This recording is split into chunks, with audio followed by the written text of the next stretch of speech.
In the previous section, we talked about the piece for August, and I actually played the piece, and I played it in the context of the entire instrumental arrangement, and then we broke it down and had a look at what I was doing.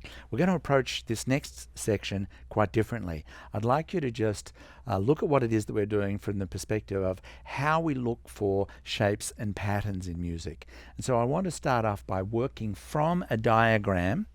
We'll understand how that diagram translates to our hands, and then we'll have a look and see how that then translates onto the keyboard. This is a lot of fun, so let's dive right into this. Okay. So I want to use language that you're familiar with, concepts like bottom, middle, top, and I'm sure that you understand that. But let's have a look and see. Let's say that this here, let's just call this the bottom, this is the middle, and this is the top. Great. Now, I'm going to create a sentence. So listen to what I say here. Middle to top to bottom to middle. Middle to top to bottom to middle. Let me show you how we might be able to lay that sentence out on this diagram. We started at the middle and we said middle to top to bottom to middle. Middle to top to bottom to middle. Okay, great.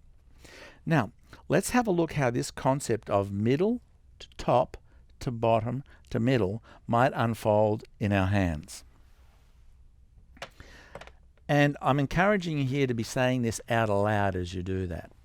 Let's have a look at our hand. I'm going to call this the bottom, I'm going to call this the middle, and I'm going to call this the top. Bottom, middle, top. Now, we said our sentence went middle to top to bottom to middle. So that might go something like this. Middle to the top to the bottom to the middle. So I just worked my way one note at a time through that sentence that we just learned. Watch once again. Middle to top to bottom to middle. Okay, great. Now, let's take our hands and put that on the keyboard and see how that unfolds. I'm taking my thumb, I'm putting my thumb on middle C, 5/5, and we said middle to top to bottom and back to middle. So we've taken a simple shape, middle to top to bottom to middle, and we've put that into our hands, middle to top to bottom to middle, and we've laid that out onto the keyboard. Great. Now, there's a simple change that I'd like you to make, and let's firstly have a look at that on the diagram, then our hands, and then the keyboard. And by the way, we're heading somewhere here. It'll soon reveal itself. I'm just going to switch colors for a moment. Let's have a look here. What I want you to do, when you start here at the middle, or when you get to the top, or when you get down to the bottom, or when you get back to the middle. So these main points here, anytime you get to one of these main points, I want you to play that note 2 times. So it's the middle twice, you work your way to the top, you play the top twice, you work your way down to the bottom, you play the bottom twice, you come back to the middle and play that twice. So let's have a look and see how that would work out in our hands. Because we said we've taken our middle to top to bottom to middle, but each time we got to one of those main points, we played it twice. So it would be middle twice, top twice, bottom twice, middle twice. Let's put that directly onto the keyboard. Middle twice, top twice, bottom twice, middle twice. Hang on, isn't that Beethoven's Ode to Joy? Let's have a listen.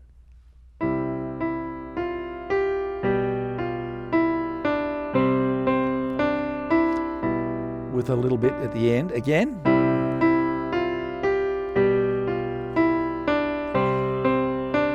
And a little bit at the end. Isn't that great? It's just so simple. Very, very famous melody. But when we take ourselves away from having to worry about the theory and the math and the reading of music, all those things that have made the process so hard for so many for so long, when we start now to look at what's happening actually on the keyboard, and we do that in a way that most suits the design of the brain, because remember, the brain is a pattern-seeking device. It's hungry for patterns. It loves patterns. That's the playground of the brain. When we can start to see things in terms of shapes and patterns, boy, does it reveal some really spectacular and exciting things. So, in just a matter of a few moments, we've already nailed the right hand of the core of Beethoven's Ode to Joy. Once again, watch it on the keyboard. I'm playing the middle twice, working my way to the top, playing that twice, working my way down to the bottom, and playing that twice, and back to the middle twice, and I'm just going to play this finger 2 times.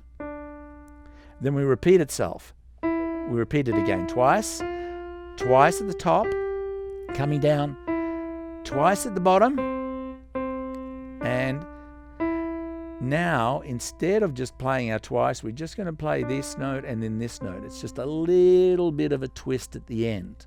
I didn't explain it in detail, but I'm going to show you a couple of times before we complete the learning of the piece, and you're going to be able to really get this down.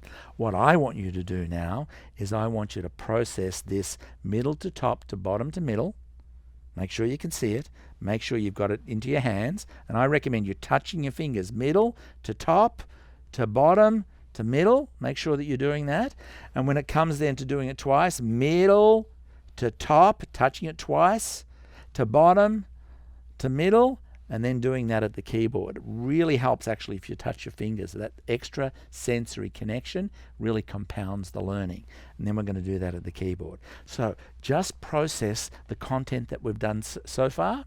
And what we're going to do when we come back is I'm going to show you the left hand, and then we're going to bring this together very, very quickly. So you're going to have a beautiful rendition of the core component of Beethoven's beautiful Ode to Joy.